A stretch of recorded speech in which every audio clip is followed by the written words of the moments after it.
The UK Transport Secretary says he will consider very carefully changing the law to allow the government to ban strikes on Britain's railways.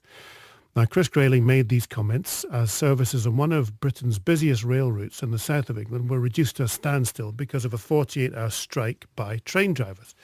Members of the RMT and ASLEF unions say they're taking industrial action over plans to make drivers operate the train doors. Many angry commuters have called on ministers to intervene in this strike, but the Transport Secretary says he can't. There is not a lawful power to stand up and just intervene and order people back to work. If there was, if I could order them back to work now, I'd do it. This strike is completely pointless. It's completely unnecessary. It's damaging the travelling public, and I'm as angry about it as they are. OK, we'd love your text, 80295. Michael Hogg is Scotland's organiser of the RMT union. He's here. Hello. Hello. Thanks for coming in. Now, let's just educate everybody here. It must be a difficult decision to strike. No one's going to put a job at risk unless they think it's something that's a risk worth taking. So just go through the considerations in your head before we talk about these comments every time you think about a strike. Absolutely. No one for 1 second would actually take strike action where we end up losing wages, that kind of stuff. You know, like say, those issues, those fundamental issues by withdrawing your labour is something that's not taken lightly. It's a real serious decision by withdrawing your labour. But in particular, like say, this issue that we're actually referring to, particularly within the rail sector, is all about safety. So people feel, my members certainly feel very, very passionate about withdrawing their labour for a particular reason. What do you make then of Chris Grayling's comments? I find the Transport Secretary's comments absolutely disgraceful. If I'm perfectly be honest, you know, see, this is a right that's enshrined in law. Workers have the right to actually withdraw their labour. We, as an RMT trade union, are a very democratic campaigning union, and we obviously listen to our members, and our members have been balloted and have instructed us that they want to actually take strike action in order to defend not only their rights but passengers' rights, because this dispute that we're actually be involved in is all about safety, ensuring that not only workers stay safe but passengers stay safe also. Don't you also want passengers to travel? Absolutely, we want. For 48 hours they couldn't travel. Well, we want passengers to use the train service, but we want passengers to use the train service safely. What this government are advocating, along with Southern Trains, is to actually run the trains in the name of profit, because only winners in this dispute is the shareholders. Let me bring in David Martyn, solicitor with Thompson's, and you specialise in trade union law, and we'll bring you both in this together. So, David, striking legislation is not devolved, is it? No, that's right, John. It's been reserved to Westminster. I mean, what was quite surprising about Chris Grayling's comments was really, I think the one thing I would agree with him on is that at the moment, there isn't a lawful power for Chris Grayling just to intervene and to stop a strike.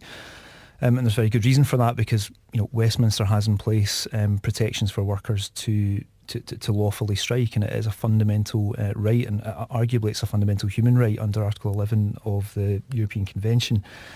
I think... So what's he proposing then? If it's a fundamental right of a worker to withdraw labour in negotiation over what they would see either something altruistic or something for the betterment of the workforce, what's he doing? Well, that's the big question, and I suspect he has spoken passionately rather than by thinking this through. I mean, what's surprising is there's just been a huge consultation in relation to industrial action and the rules that should govern industrial action. And Westminster itself has introduced the Trade Union Act 2016. Now, that act's due to come in force in March 2017. And it will heavily restrict trade unions in terms of the the powers that they have to call lawful industrial action. So it's strange that Chris Greeling's making this point at this time, particularly where Westminster is just about to implement sweeping changes. Well, let me bring in Michael Hogger in. You're in a negotiating framework, frame of mind. You must always, it's like games of chess, you're always plotting ahead. What do you think he's up to? Well, I think what the UK government are up to, along with the train operating companies, it's all about smashing the trade unions. No question about that. There is a fabulous opportunity now to actually find a settlement to this dispute. The very fact that the train drivers union have took a strike action, or will be taking a strike action, as far as I'm concerned, that will be the straw that breaks the camel's back, and we will now be in a position, hopefully, that common sense will prevail. We get round the table and we find a solution to this long, damaging dispute. But there must be a game of bluff and double bluff here, because if the Transport Secretary is saying he will consider very carefully changing the law to allow the government to ban strikes on Britain's railways, we know, don't we, both Michael and David, we both know that everything now is up for legal challenge. You could have a government minister saying, I'll change a law, but there'll be a legal challenge to that. Potentially, as we've just seen. I mean, I think that the reality behind this strike is that there's already been two courts looking at the lawfulness of this strike. I mean, there's been a really robust challenge by the rail operating company to this strike, and it's been decided at first instance and then also on appeal. And actually, we already have some of the most restrictive rules around industrial action balloting in force in the UK, across Europe. There's simply no comparison. And the new rules that are going to come in place are to some extent going to bring about, or certainly I think Chris Greeling hopes they will bring about, or at least create severe difficulties for trade unions in balloting after March 2017. But it's not an outright ban. Effectively, the new rules that come in place are saying that you need to have a 50% turnout in all industrial action ballots, and also for essential public services, and it's likely that transport is going to be included in that. That you'll have to have 40% of those who were eligible to vote actually voting in favour of industrial action. So in a way, that's raising the bar significantly for trade unions in terms of the support they need to go ahead with strikes. But I mean, my understanding of the numbers, and perhaps the RMT can confirm this, but my understanding of the numbers and the support that was available in this ballot is, even under the new rules, this ballot had wide democratic support from the RMT members, and it would have passed even under the new rules.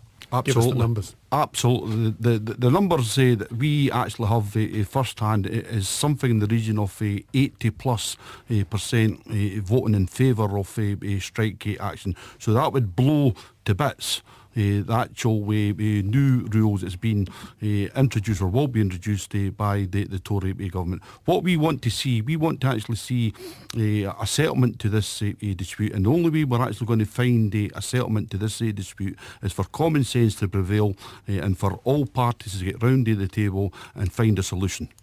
In the Black Isle, unions historically fight change whether it's good or bad. All we get from them's dogma and never a reasoned argument. Workers first, business last, passengers a consequence. What's your reasoned argument? Well, our argument from the outset has been safety.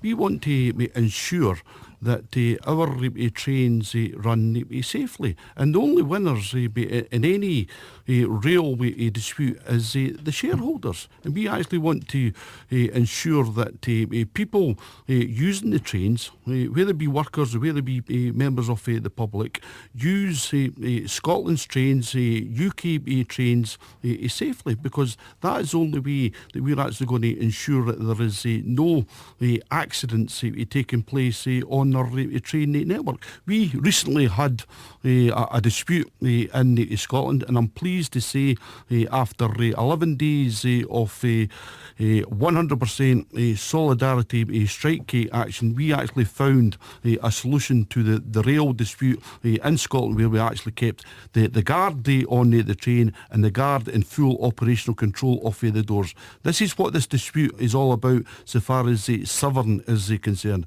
and I'm really disappointed that the UK government have not took the opportunity to actually get round to the table and find a solution to this damaging dispute.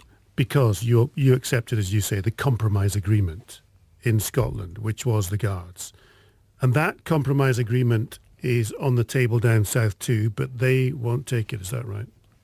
That is my understanding. We understand that Southern, backed up by the UK government, won't enter into any formal, meaningful discussion with the trade union on any issue.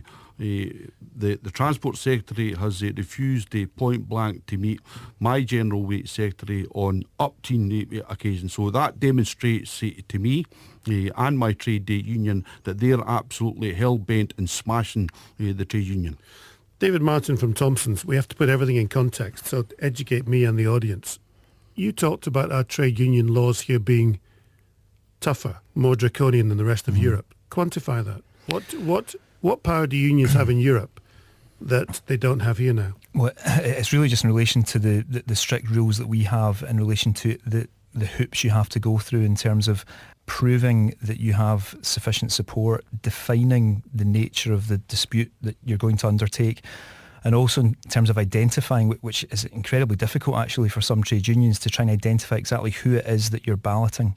Now, if you fall at any one of these hurdles, then you will face an interdict from the employer, which can lead to significant legal costs and effectively legal action against the trade union. So an example recently is, there was a dispute in relation to Wood Group, and that was in relation to offshore workers. Now, firsthand, I'm aware of the huge effort and cost that the trade union had to go to in advance of balloting their members, with people sitting in call centres for weeks on end trying to contact their thousands of members who just wanted to democratically vote in an election to identify exactly which rig they were working on, because they change every few weeks. So these, if you follow any one of these hurdles, then you can face legal challenge from the employers. Now, those are not restrictions that are as tight within Europe generally. The new rules coming out in March 2017 are even more restrictive, and they're effectively designed to put trade union members off even balloting for industrial action. I have to say, I suspect probably trade union members may take a different view of that, particularly in relation to 50% turnouts, which most of the politicians, in fact all of the politicians that were elected and put this in place, didn't have the levels of support themselves democratically that they're expecting of trade unions to have for industrial action. And I suspect some trade union members may very well say, well actually this is galvanising us to be more positive and more supportive and more engaged in industrial action when it takes place. In the past, there was many people could sit back and let others kind of take the forward role and actually vote in these elections or in these ballots. I suspect that's not going to happen after March when these reforms come in.